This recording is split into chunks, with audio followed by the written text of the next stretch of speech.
Well, on Dangerous Policy, I'm Charlene. I'm Crispin. And Dangerous Policy is a platform aimed at intelligent people. We discuss important issues facing life and society. So we're just going to review this week's videos. But before we do that, welcome back, Crispin. Thank you. Yes, you went off on a WP2, I hope I said that right, yes, event. The World Poker Tour. Yes, in the Gold Coast. Yes, wonderful place to play poker. Most of the sort of casinos around the world are sort of locked in a little room. They deliberately prevent natural light from getting in because they want people to kind of lose track of time, gamble more. Whereas this is different. This was like plush. The seats were really comfortable. They could be swiveling around. There's a beautiful balcony with 14-foot windows, the panoramic of the Gold Coast, one of the most beautiful places in the world. So great place to spend some time. Very lucky, and the organisers were great. The tournament dealers and directors, they needed more experience doing it, but the actual people running the show, very professional. And some extraordinary poker players descending there. So really great experience. Hope to do that a lot more. Yeah, there were a lot of people there. Like, what was your favorite part about the whole your Gold Coast trip? Like with the WPT event and like after, or when you took breaks and stuff? Well, I went to this restaurant down on the waterfront called Edgewater. They don't sponsor me or anything, but it's a beautiful restaurant. So do make sure you take time out to go there if you go there. It was probably a real highlight. Dracula's was there as well. It's like an event where there's a lot of burlesque show based around Dracula's, and you get on like little they take you into a restaurant via a ghost train and things like that. That's cool. It's funky. It was overpriced. Okay, just keep that in mind. And when you pay for it, they'll extract more like money out of you as you go. Like they're really, really good at that, selling you stuff. So keep that in mind. It'll be an expensive night, but it was nice. Where was the vending machine with the wine inside? Oh, right. So what she's referring to is there was a whole vending machine filled with Moe kind of bubbles, champagne, whatever you want to call it. And that was just extraordinary. You could go up and literally get a bottle of Moe from the vending machine. That was at Garden Restaurant at the Star Casino where the event was. And quite a nice restaurant. And of course, I'd say the highlight probably just meeting some great poker players, some real icons of mine. And the experience of WPT event. So, I mean, now I can say I've cashed at a WPT event. It's nice to be able to say that. Now, obviously, I didn't, final table or anything, but I did reasonably well. And it was my first WPT series. So I cashed in the first ever WPT event I ever played in. So that's a nice feeling. What do you mean with series? There's other series in it. Yeah, so, I mean, the series has the main event. It has all these side events. It has high roller events and PLO events and all kinds of other sort of things. So it's like it runs for about 2 weeks, and they've got all these events every day. There is another WPT series at the same location in October. So fingers crossed to be able to make that. There's also the Sydney Championships, which is another poker series in late July. Probably won't be able to make that. Like, I'm looking at just my timetable. It's going to be tough to go away again next month. But I know a lot of good players are going for that. So we'll see. But, I won't rule it out, but not planning to go at this stage. I'm hopeful to be able to do this much more often. I think live tournament WPT series, like the big major event, WSOP, those kinds of things is where the great community, the great golden chalice of poker really is. So definitely, I think, need to continue to do that. And it also helped me identify some weaknesses in my game. I think my for those people that understand poker, definitely I think kind of after the bubble, like when you're in the money, when you've got a stack of about 15 to 30 big blinds in tournament, like long form tournaments, I definitely need to work on that. I think I'm so used to kind of Allegro, hyper turbo kind of tournaments where you get to 10 big blinds after the money and you just want to get it in as soon as possible to try and run up a big stack. absolutely should not be doing that in these big WPT events. I think so. The hand that I went out on was a bit of a mistake. So those sorts of things I need to continue to work on. But no, it's promising. I felt like there are a lot of good potential mentors around, and I hope to continue in my poker career. And also, on a side note, what was it like to travel outside, cross borders? I don't know. It's just open shut is the theme of Australian borders at the moment. Yes. So first time since the pandemic began, I managed to escape the state, and that was an extraordinarily great feeling. You're still wearing masks at the airport and all the way on the plane. Yeah. It's funny, on the plane, people kind of disregard the rules pretty much straight away. They'll wear the mask over their mouth, but they'll take it off their nose so they can breathe. People just don't want to sit there on a plane for many hours crossing a continent with a mask on, and that's even true to a degree for the staff. But coming back was really frustrating. So got back to the home state. Yeah.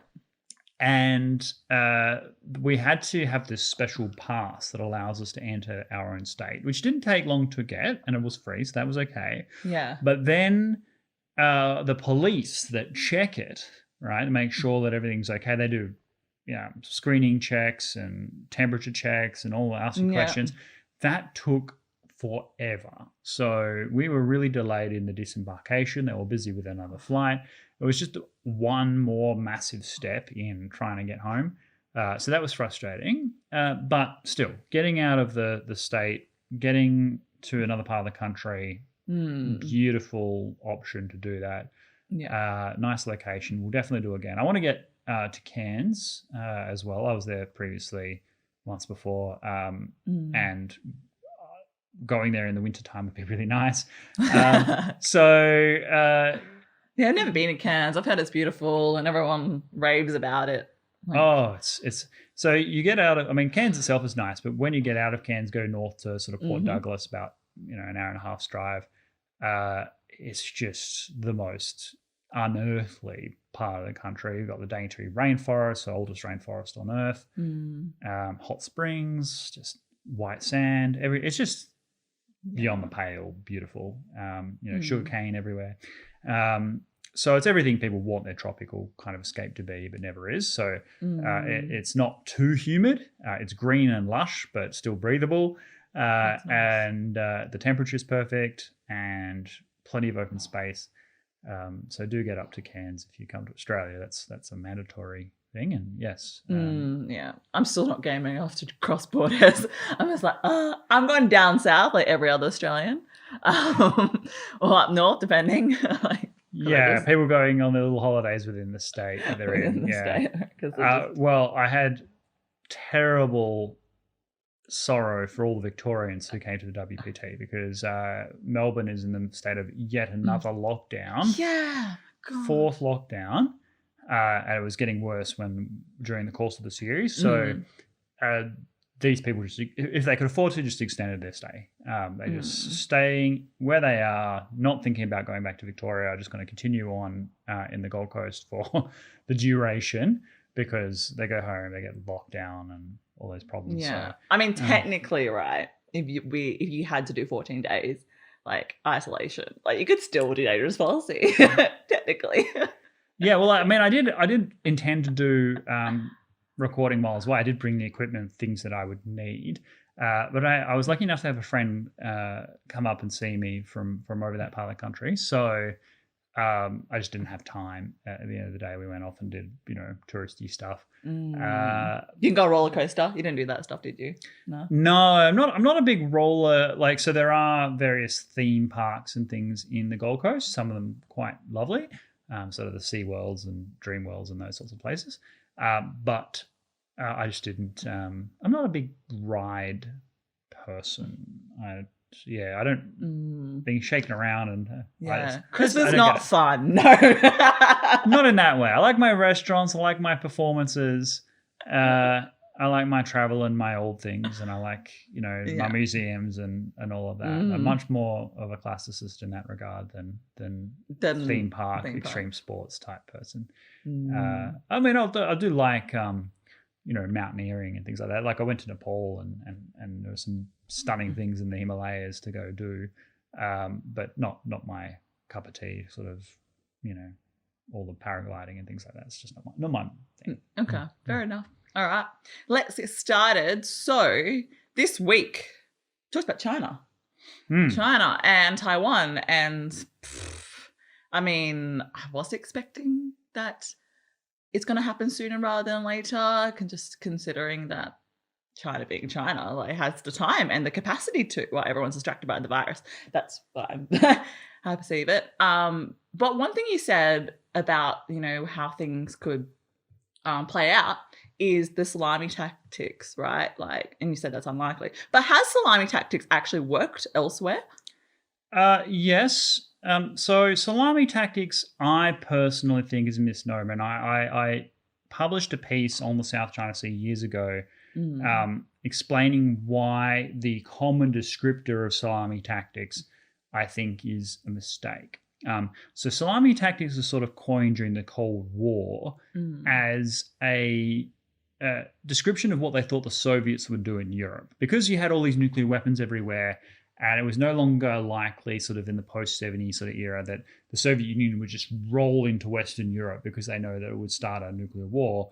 What they would do is do little things that would be provocative, but that no rational leader would start a nuclear war to stop. Okay, so a good example would be some riots in West Berlin. East Berlin police are sent in to assist. Those police are then left there permanently, followed by more police, followed by firefighters, followed by military police, and these sorts of things would happen. Each step being incrementally more like down that path, but without actually precipitating nuclear conflict. Okay. Now I think people talk about that in the South China Sea, where China dredges islands and then puts things on those islands and then militarizes those islands and calls that salami tactics. Now, I don't think it is. And there are many reasons, but the reason I say this is because if China went to stage 5 straight away, still wouldn't have started a war, right? Let's say China said, we're going to dredge military islands in the South China Sea, and they did this before any islands had been created. Yeah. Okay, it would have been highly provocative. People would have been very angry about it. There would have got a lot of condemnation in the international community. But it's not like the United States would have started a war with China to prevent that. Okay, so it's not really salami tactics. It's what China is doing in the South China Sea, in my opinion, is playing Go, right? They're finding empty space and they're putting things in that empty space so that in the future, when people are talking about negotiations and discussing settlements and coming peace deals, what you have is a changed situation on the ground such that that you have to deal with that as a bargaining chip, right? Yeah. And so it's a different kind of strategy, although they have some similarities. And yes, I mean, the answer to your question is yes. Of course, salami tactics have worked elsewhere, but I think to call it salami tactics implies a degree of caution that the Chinese are having, which I don't think they have.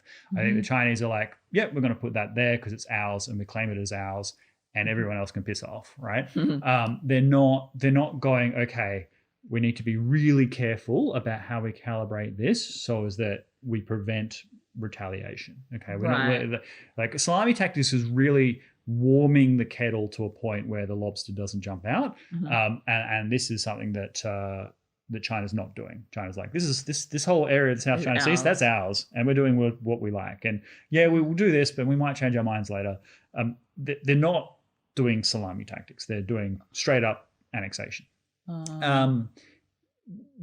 Taiwan might be salami tactics in the sense that you gradually change the military situation with Taiwan through increasingly provocating sort of means such that the United States doesn't respond. The problem is it's hard to see how this would work in Taiwan's case, because surely the goal would be to make it such that Taiwan was presented with a fait accompli, where they just had to surrender to China because they had no other option available. Yeah. And I don't see Taiwan getting to that point through these little incremental steps. Because arguably China's been trying that for decades, it hasn't worked. So I don't put much truck in the salami slices thing. It's become a bit of a cliche. People aren't talking about salami slicing tactics with the degree of intellectual maturity that I think clever analysts need. Do you say like the salami tactics are kind of used when you know there's an end, well, you know what the end point is to a degree, and you want to be able to legitimately get there without. So yes, like, before it's too late for the other side to notice. Yeah. So salami tactics work when the only response is totally unacceptable. Okay.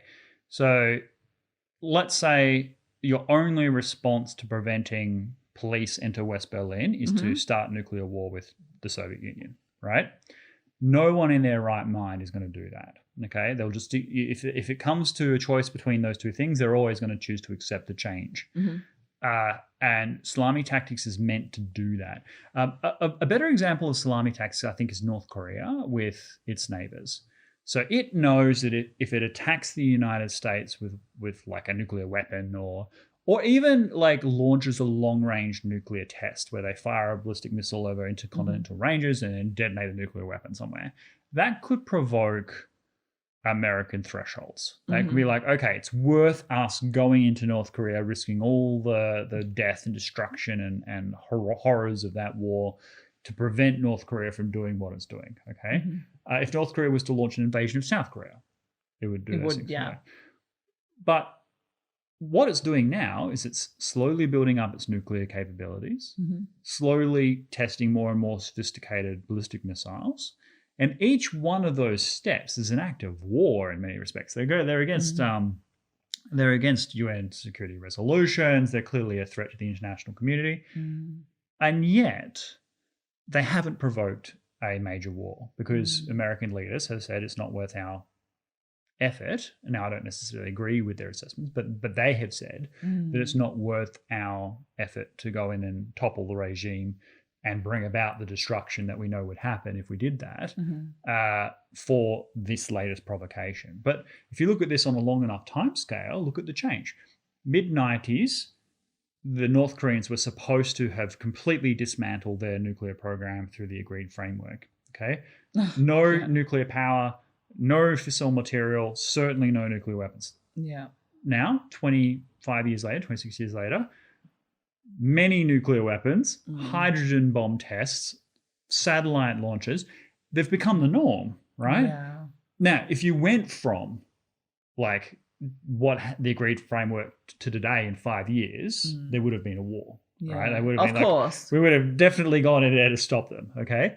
But because they've increased the temperature really slowly, that's what salami tactics are. What really bothers me is that how North Korea, a lot of them live in such poverty. Where do they get their money from? Is that a stupid question? But how do they? It's not a stupid question. And well, first of all, they don't funds it.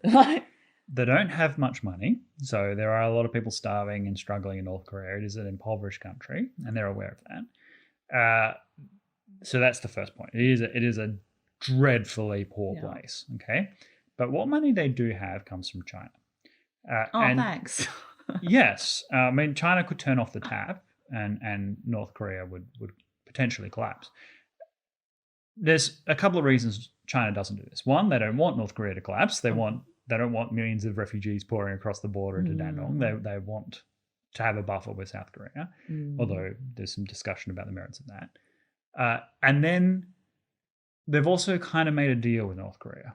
I mean, you would remember in the last couple of years of the Trump administration, missile tests and nuclear tests ceased. Well, part of that is fear that the Americans would eventually be provoked into go to war. But a bigger part of that was China making a deal with Kim Jong-un, privately saying, look, no more tests, no more provocations, and we'll keep you going. Okay. And so China can bankroll Kim Jong-un forever with almost no effort. There are strategic risks and costs for China doing that. China currently does about $2 trillion of trade with South Korea every year. A unified Korean peninsula under South Korean control wouldn't be a bad thing for China long term, because America's main reason for being in Korea is North Korea. Yeah. And therefore, a unified Korea may well expel America from the peninsula and then fall back into a Sino-centric world order like there'd been for many hundreds of years under the Chosun. But to get from here to there is very difficult. So I think North Korea will continue on as it is for many years. And then, yes, the question over Taiwan, it's always been thought of as something that wouldn't be worth either side going to war over, right? That China would slay the golden goose because all of a sudden global trade supply chains would be massively disrupted. Its miracle of economic growth could be absolutely curtailed, and its economic relationship with much of the rest of the world upended as various other countries become suspicious of China's motives if they suddenly wage war on Taiwan. Yeah. So a lot of the business community have argued, look, trade and investment, that'll keep the Chinese in check.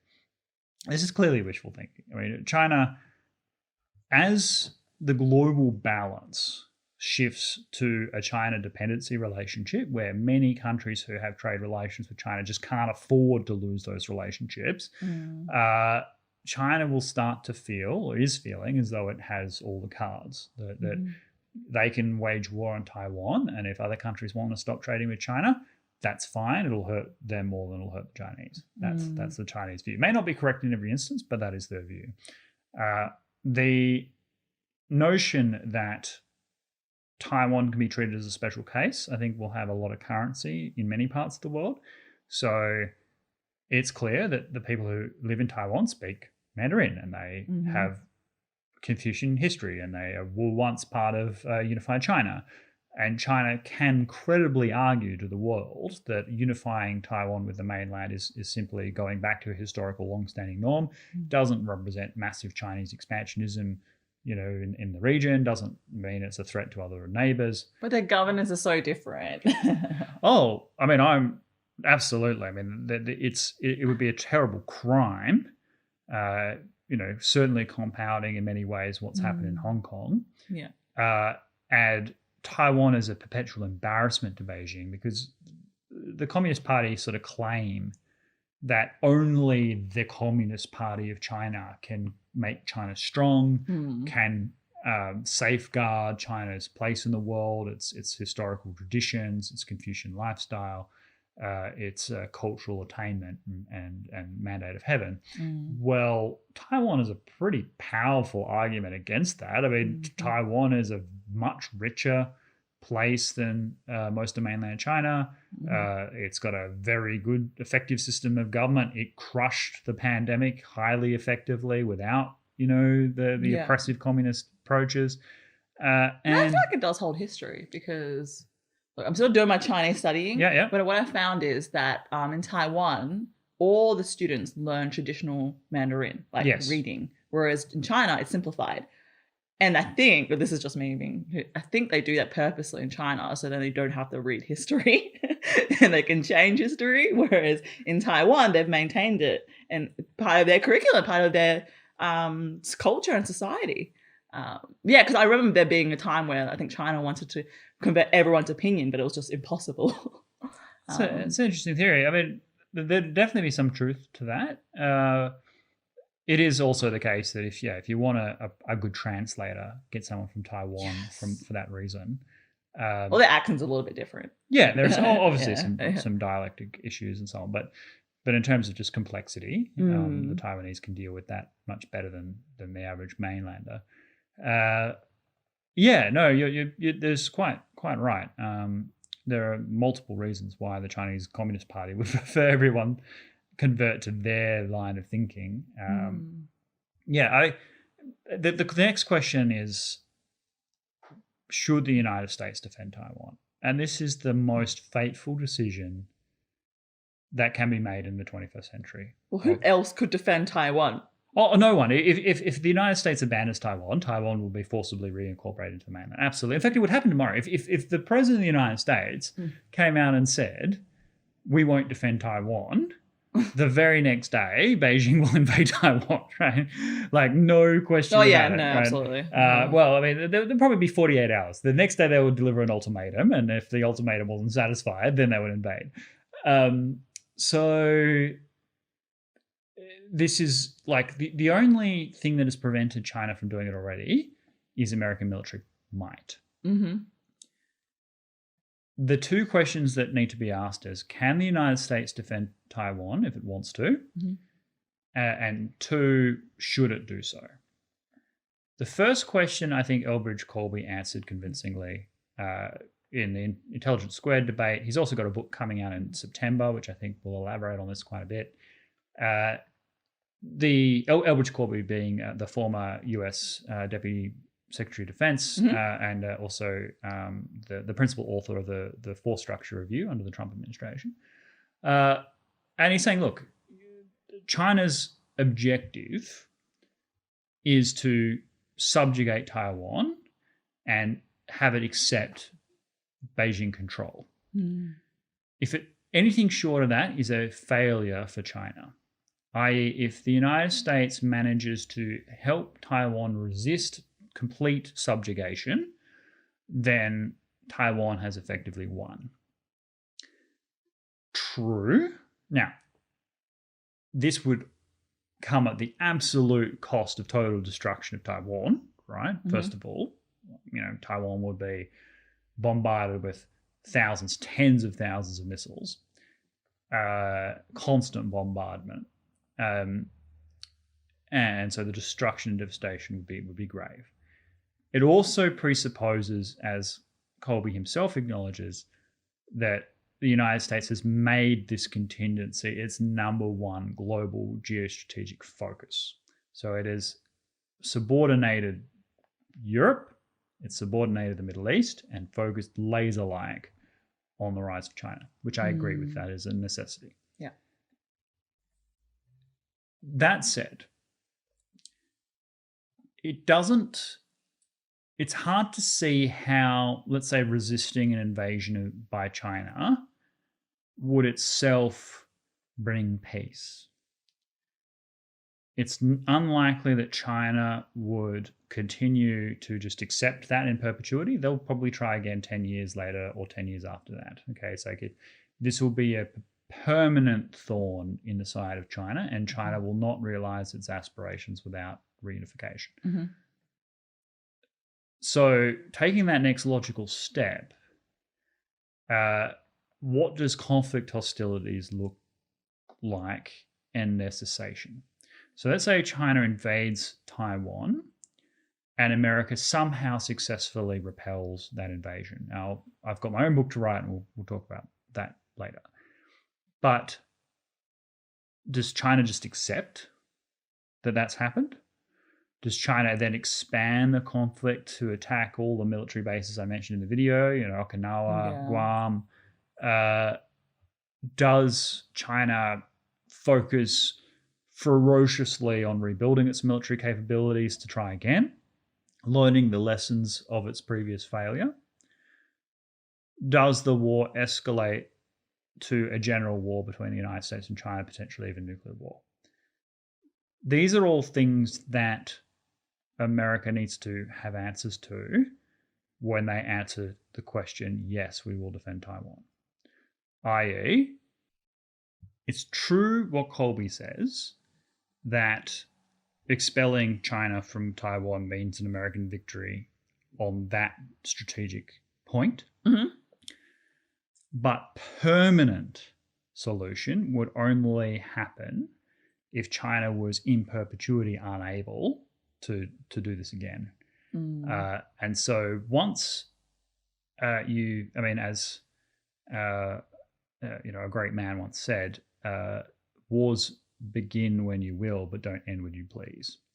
And so you would have to presuppose that any conflict over Taiwan there would be an irreducible risk that the war would escalate to general war, in which the only possible outcome is either complete destruction of America's presence in the Pacific and permanent expulsion from Asia, or the defeat of the Chinese Communist Party in China, the overthrow of the government, and potential breakup of the Chinese state. When that becomes the stark reality, then the decision stakes are extreme. Okay. Let's quickly change this. The battery's dying. Oh, okay. So America should do this, but we need answers to the questions all the way down the line. And of course, there'll be much more to discuss about Taiwan in the future, so we'll be able to revisit this issue. But the basic take-home point from that video, and what I would say today, is we're not looking mid-century. We are looking the end of this decade, and it'll make the pandemic, everything we've experienced to now, look completely irrelevant. The most important event of the century will be the conflict over Taiwan between the United States and China, just like the most important conflict of the 20th century was between the fascist states of Germany and Italy versus the Allied powers. It's going to be that, but on an even bigger scale. Okay. So, but Charlene is freaking out about the battery. So please wrap up so we can change. Yes. So weighty issues of Taiwan compare not to the life of a camera. So. I mean, the only two cents I'll put in with Taiwan is Taiwanese Chinese dramas are really amazing. And that's worth saving for. It's like, how do you even handle me? I don't know. Chinese cultural preservation is what I heard. Chinese cultural preservation. Exactly. And Trump. Wow. What a brilliant idea, Mr. Trump, that to go for Congress? Yes. Yes, in the midterms. It's brilliant. And I can't believe I didn't think of it myself. I'm kind of embarrassed. Yeah. But can you please explain to me, I know you did before, about, the role of the Congress for a non-American, of where does the power sit between that and the president? Okay. Well, Cliff Notes version, the Americans overthrew the yoke of the British Empire, kicked out King George III, and it was like, okay, well, how do we prevent a local tyrant replacing a foreign tyrant? We will create a system of government that has checks and balances that separates power as much as possible into different competing groups. Yeah. Okay. So you've got three branches, and one of those branches is divided into two. The three branches are the executive, the legislative, and the judiciary. The executive is the presidency of the United States, so controls foreign policy. He's the head of state. He can veto legislation that don't have a 2/3 majority. Yeah. You have the Congress, which is divided into the House of Representatives and the Senate.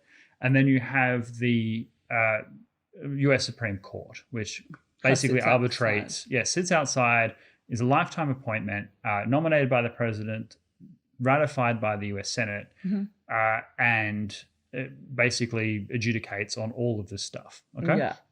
So the House of Representatives, which is what Trump would likely run for, introduces and passes legislation as the lower house. So they control all legislation, they control bills, they control budgets.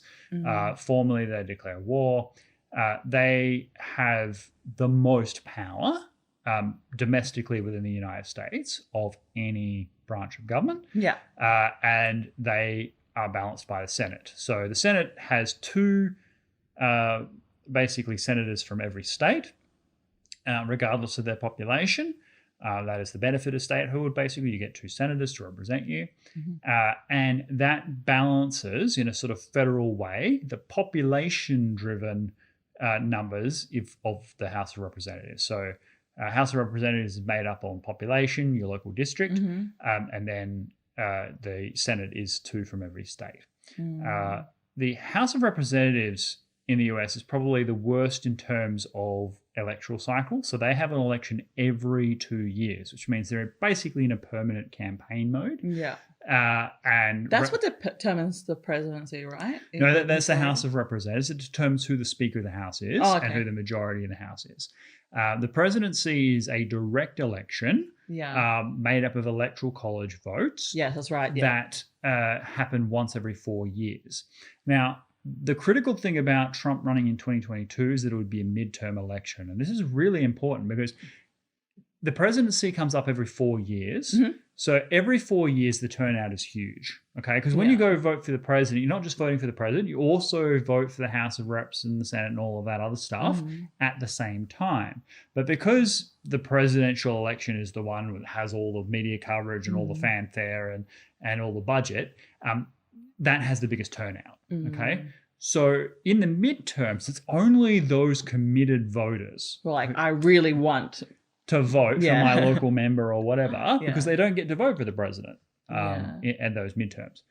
And thus, Trump and kind of indicating, not formally announcing, but indicating that he would run in 2022 for the Congress means that all of Trump's supporters, of which there are many, many tens of millions across America, will flood to the polls to vote for Republicans, even though Trump would only be running in his district in Florida.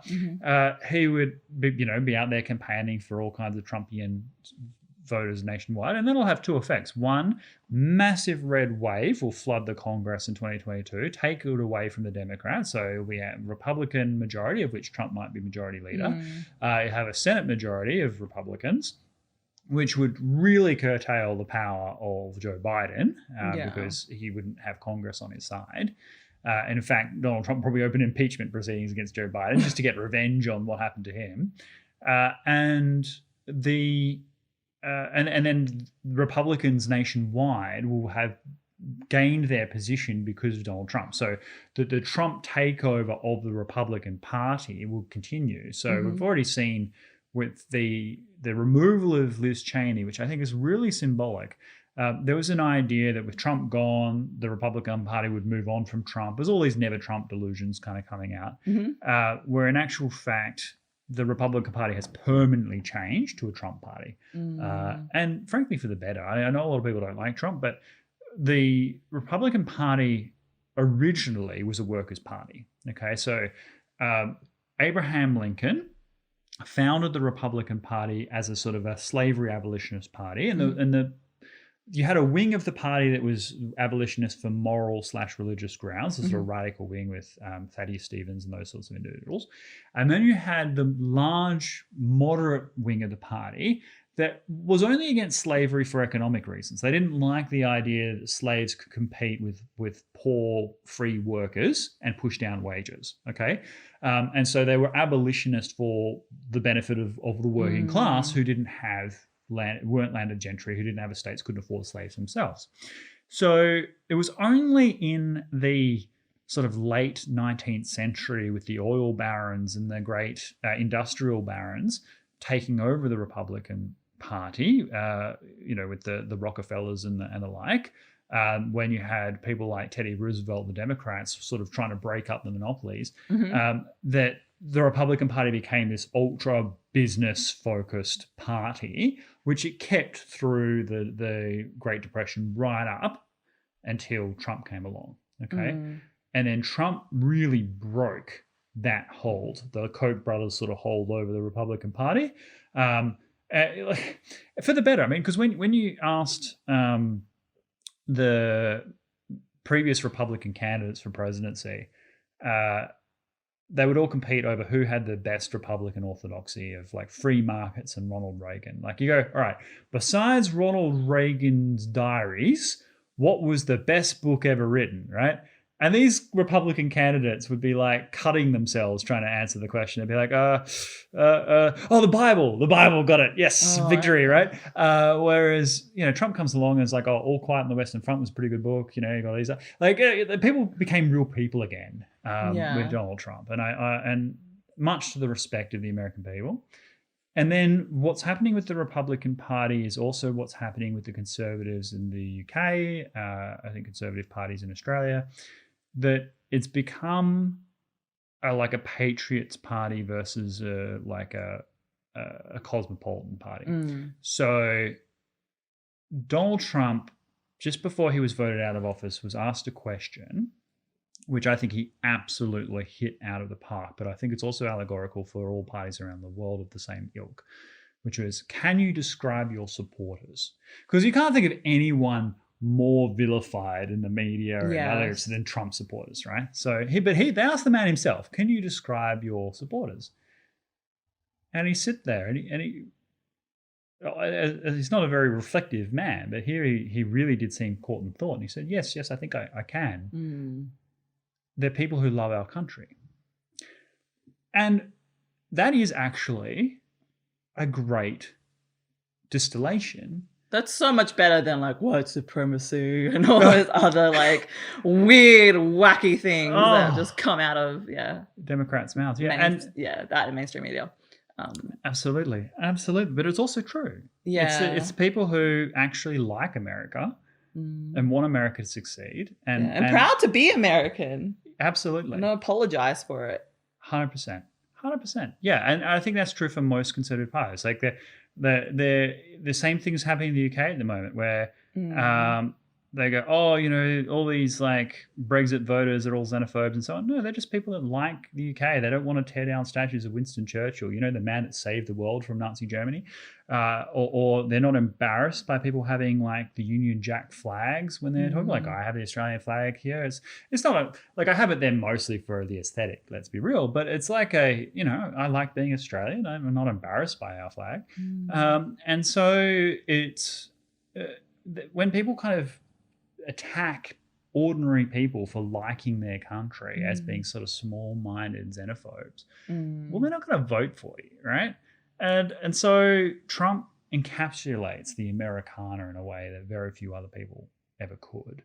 And his comeback, if he goes this way in 2022, I think is assured. I think he absolutely will win and bring a red wave with him and take his revenge on the big tech and stuff that have persecuted him, because as House Majority Leader, he'll be able to introduce legislation that you could outlaw tech monopolies. I mean, he absolutely, like that would be a power that he never enjoyed as President of the United States. That's true. And so the vengeance will be pretty powerful, I'm sure. Yeah, I wish it wouldn't think of this sooner. I mean, in terms of if you get so much power in terms of introducing bills and all that, why not head for Congress before presidency? Or is that what normally people do? I don't know. Well, I guess you get the glory of being president, but it's something that I'm embarrassed to say I didn't even think about.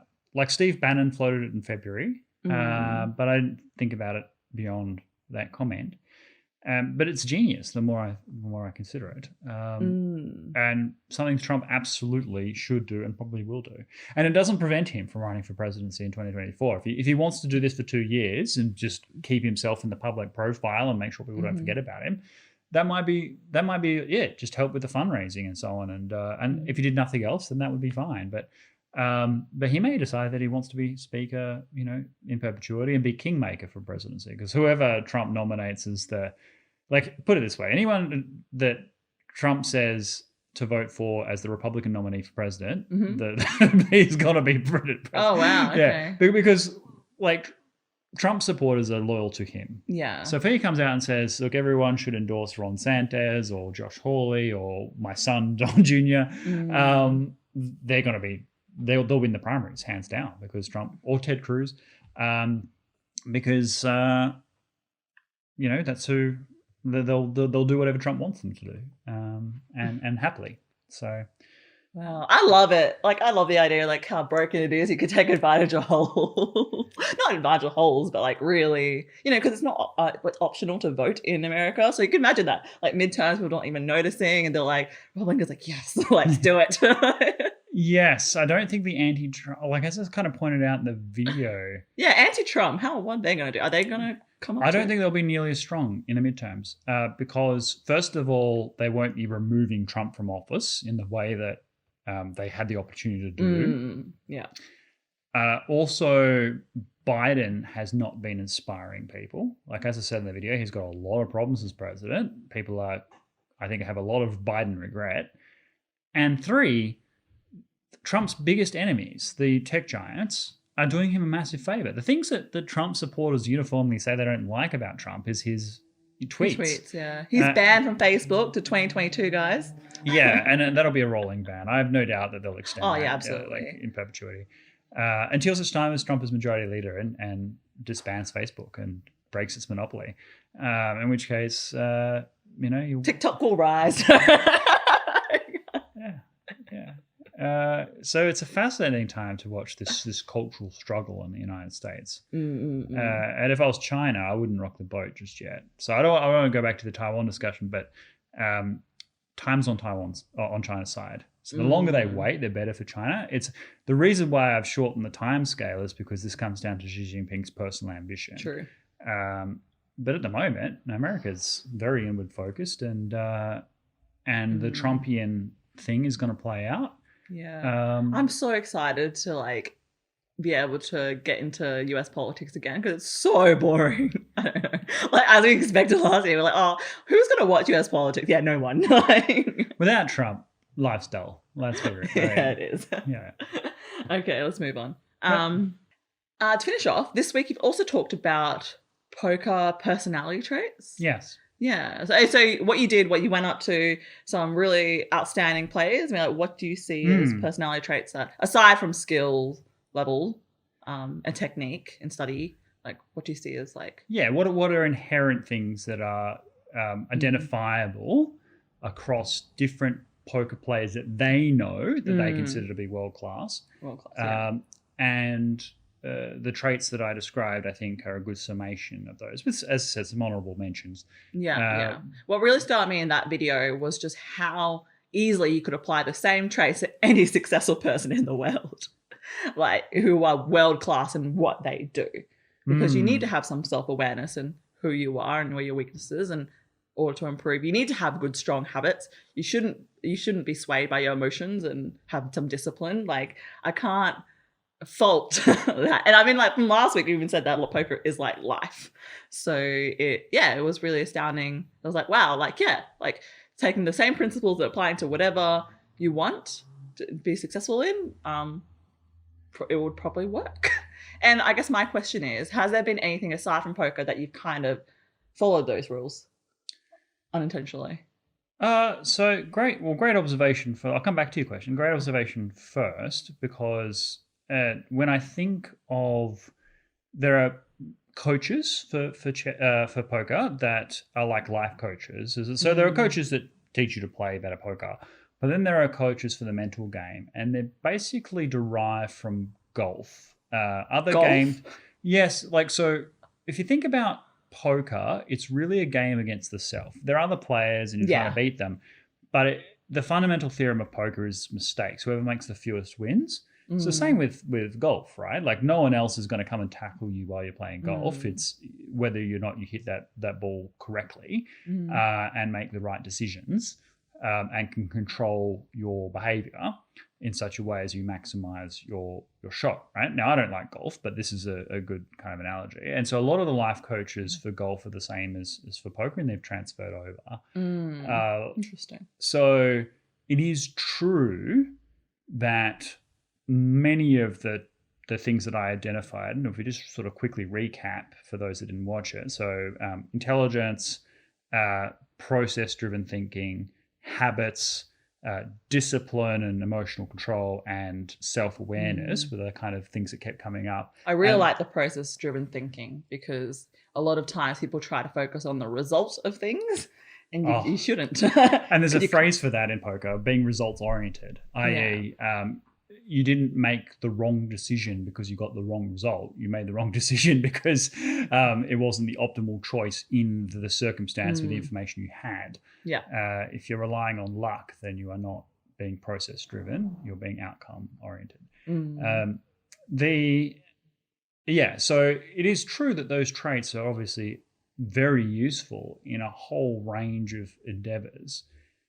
And as I said in the video, a lot of people who are successful poker players have been or are highly successful in a range of other areas. I know just one name. I could list hundreds, but one name off the top of my head, Jason Les, who one of the greatest all-time heads-up no limit hold'em players in the world, is now CEO of the largest Bitcoin mining company in America.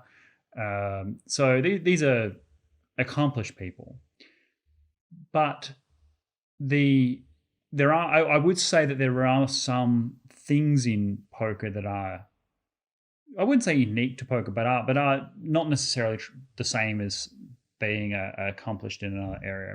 For example, chess, where a lot of players from poker came from, you don't need to have the same level of self-awareness. You don't need to have the same level of emotional control, because the better players always beat the worst players in chess, right? Like you play 5 games with someone, you'll know 100% who the better player is, right? Yeah. Whereas you might play 100,000 hands with somebody and not be sure who the better poker player is, unless you examine their thinking and understand the way in which they break down hands and ranges and things like that. Then you could work it out. So if you get someone to, you know how in those maths classes they say show you're working, right? Well, I always work backwards because I was this is a big hack, but that's what I did. Oh, I mean, fine, whatever works for your exam. But obviously, people who can clearly demonstrate their process of thinking tend to be better maths, students. And it's the same with poker. So once you can break it down and understand someone's thinking, then you can work out who the better player is. But until you do that, often very hard to tell until you've got a sufficient sample size of hands. And thus, without obvious feedback that is irrefutable, i.e. you keep losing to the same player, it's often hard to tell what your strengths and weaknesses are. And ego and delusion and distorted thinking, and which we are all prone to, biases by virtue of being human creatures, are more factors in poker than many other fields of endeavor, because there is such an opportunity to get things wrong. That said, are there any other sort of areas in which I found sort of poker skills useful? Is that the sort of... Yeah. Yes. So I would put it down to stoicism, where... and as I said previously, stoicism is dividing things, among other things, dividing things into what you can control and what you can't control. And so poker skills have been very good for helping me cope with crises that have happened from time to time, because obviously you have a higher degree of emotional control. You do separate yourself from situations a bit better. You're like, the probability of this was very low, but it happened. So yeah, you kind of accept things that you can't control more readily. Yeah. And I, for example, if I'm caught up in a situation, and I'm much more aware if I'm angry or if I'm behaving in a way different to how I normally would because of my mental state. That self-awareness is very important because it can help me separate myself from perilous situations. I'm much more methodical in my approach. And so it has helped just with life skills. I can tolerate, I don't get caught up in dramas as much as I used to. Like, it still happens, I'm still a human being, but it tends to be milder, briefer, less consequential. What's like been the fast way for you to develop like stronger self-awareness? Because I think it's an ongoing thing. Like, someone doesn't be like, I'm really self-aware. Like, it's a process as well. Okay, so in poker, which is the only way I can really answer this question easily, would be after every session. So I do two things. And I play mostly live poker. I play a lot of online too, but mostly live is my baby. Every time I make a mistake where I know I've made a mistake straight away, I'll write that down. And it's not necessarily a matter of going through all the mistakes I made. It's more just recording them so as that I'm cognizantly aware that I've done this.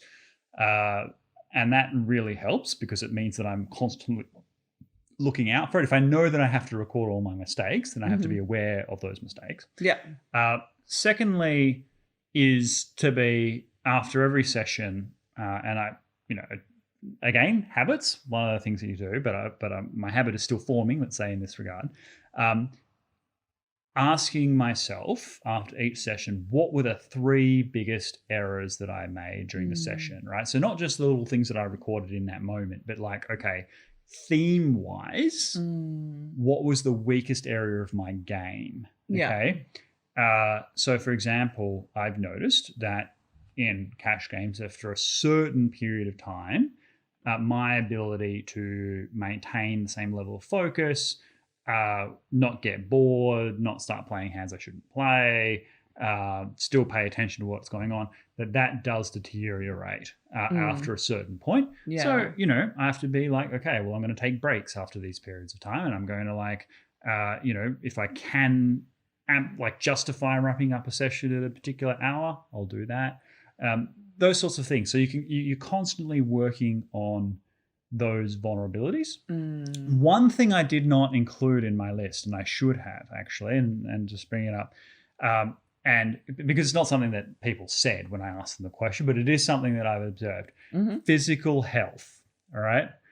Poker players are athletes. Yeah. They're playing a highly challenging game for 13 plus hours a day. Okay, particularly in long tournament series, you could do that for 5, 6, 7 days. Okay. Yeah, it's mentally challenging. Oh, crippling. I mean, if you play chess, for example, which I would say is an equivalent level of mental concentration, FIDE rules are 2 hours for 40 moves each on the clock. Most games average out about 40 moves, meaning that most games are concluded after 4 hours. And I think if they go after 6 hours or something, they get adjourned, right? So that's like the maximum concentration you'll be doing on any given day. Whereas poker is like 9 players, things happening all the time, constant challenge and difficulty. How long is one move on average? In chess? In poker? Or is it as... Oh, well, so... I'd say in a live setting, so obviously it varies, you're playing about 30 hands an hour. Oh, okay. So 2 minutes per full poker hand. Obviously really complicated. Like easy hands will be over straight away. Like you might get a full walk and everyone folds. And complicated hands might have someone tanking for 6 minutes on a single decision. But generally speaking, a couple minutes. Okay, sure. Yeah, I'm just saying that because like you're going to have such a short amount of time to make all these decisions happen. Yeah, so the way it works in poker, if someone is taking too long in a decision, and it's actually kind of a flexible rule, right? So if someone is sitting there tanking, any player at the table can call clock on them, right? Where the tournament director or whoever comes over and says, okay, you now have 1 minute to make a decision or your hand's dead, okay? So the etiquette around that, and I'll do another video on poker etiquette because this is kind of interesting, but the etiquette around that is if someone has a really difficult decision, like they've been, they have to call all in for their tournament life or something, most people at the table are pretty considerate and give them like the time they need to think through what they have to do to make the decision, okay? Sometimes people are tanking because they are just outside of the money and they just want to like slow the game down so that they've got more chances of cashing. People are less tolerant of that kind of behavior, so they'll call clock on them sort of straight away. So they might have an easy decision to fold, but they're just waiting so they don't have to, make a decision.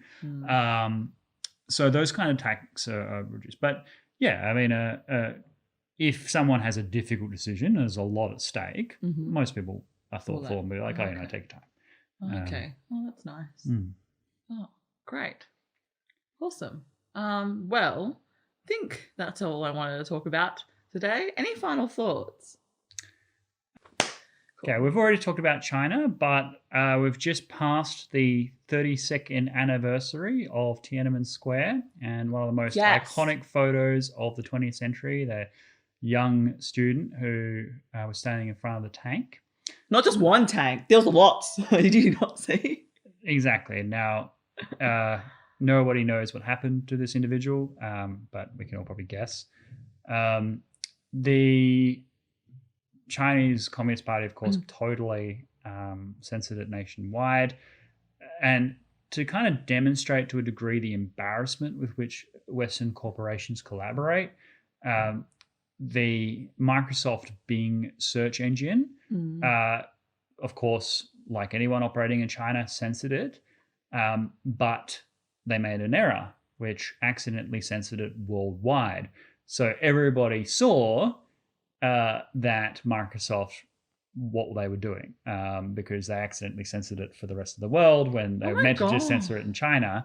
Now, they've by the time this comes out, they've of course would have corrected it, but but it was just one little window. Another kind of window is that this is sort of Pride Month for many around the world. Many companies are changing their banners to Pride banners and so forth, which is nice and all that, except when you see their branches in Russia and the Middle East, who surprisingly haven't done that. So if you look at Bethesda, major game company, their Twitter accounts for US pride colors, Australia pride colors, Europe pride colors, Russia blank, Middle East blank, BMW, Saudi Arabia, they have not changed their emblem, but they seem to have changed it in the West. And what this says to me is these companies don't stand for anything. They are just virtue signaling, and would, if ISIS was the richest benefactor, then you would all be celebrating Sharia, because these companies absolutely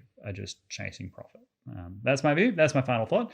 As we've seen with Microsoft in the Tiananmen Square, as we're seeing with Pride Month, the duplicity of corporations is becoming increasingly untenable and more easily available for everyone to see. I mean, that's what happened with Fast and Furious. Bloody hell. I know they make more money in China, but it just pissed me off a bit that they appeased China so quickly. So describe. Oh, right. So I can't remember the guy's name. I'm going to find the guy's name first. John Cena. Oh, yeah, John Cena. Yeah. That's it. John Cena. So, not to 8, up to 9. Fast and Furious really? 9. So what? So John Cena announced that they were going to release Fast and Furious 9, there's 9, to Taiwan first, to premiere the movie, and said that Taiwan was a country. And that sparked outrage in China, being like, Taiwan is not a country, as if, and then basically cancelling John Cena. Mm-hmm. And like, we want to cancel Fast and Furious 9 here. Don't show it in our cinemas. And then he comes back and basically apologizes in Chinese, like, 很抱歉, 很抱歉, which basically means like, I'm very deeply sorry, like begging. And that, legit, that's what it is, begging. Yeah. Doesn't say that Taiwan is not a country in that video, which people did pick out on it. And Chinese people were like, oh, he has greater awareness and everything, but you're just like everybody else, an American that's want to come to China to make some money. And I'm like, absolutely. That's exactly what they want to do. And they'll throw themselves across the line to do it. It just pisses me off. Oh, then they premiered Fast and Furious 9 in China instead of Taiwan to try to... Oh, yeah, I mean, I'm like, you're putting yourself like so powerful, and such a hero, and then you're pathetic. You're absolutely pathetic. Yes, and I'm thinking of the NBA as well. Makes a ton of money in China, the National Basketball Association. LeBron James, of course, absolutely beating up on that police officer who saved that young woman's life. Remember that video? Yeah. Well, he will refuse to say anything about Hong Kong or Uyghurs or anything like that. Even asked directly, he just says, I'm just not interested in what's happening in China. You are very interested. Yeah. You're very interested in their money. It affects your bankroll. Absolutely. 100%. Cowards. A lot of cowards. Yeah, and I think we'll just have to see, I guess. I don't know. I really don't know how it's going to play out. But yes, but the second best basketball team in the world, Lithuania, yeah, I can trust them. They won't hold back from China, that's for sure. Exactly. Any questions, any feedback, please leave them down below. That's all the time we have for today. Otherwise, stay safe, and we'll see you next time. Ciao for now.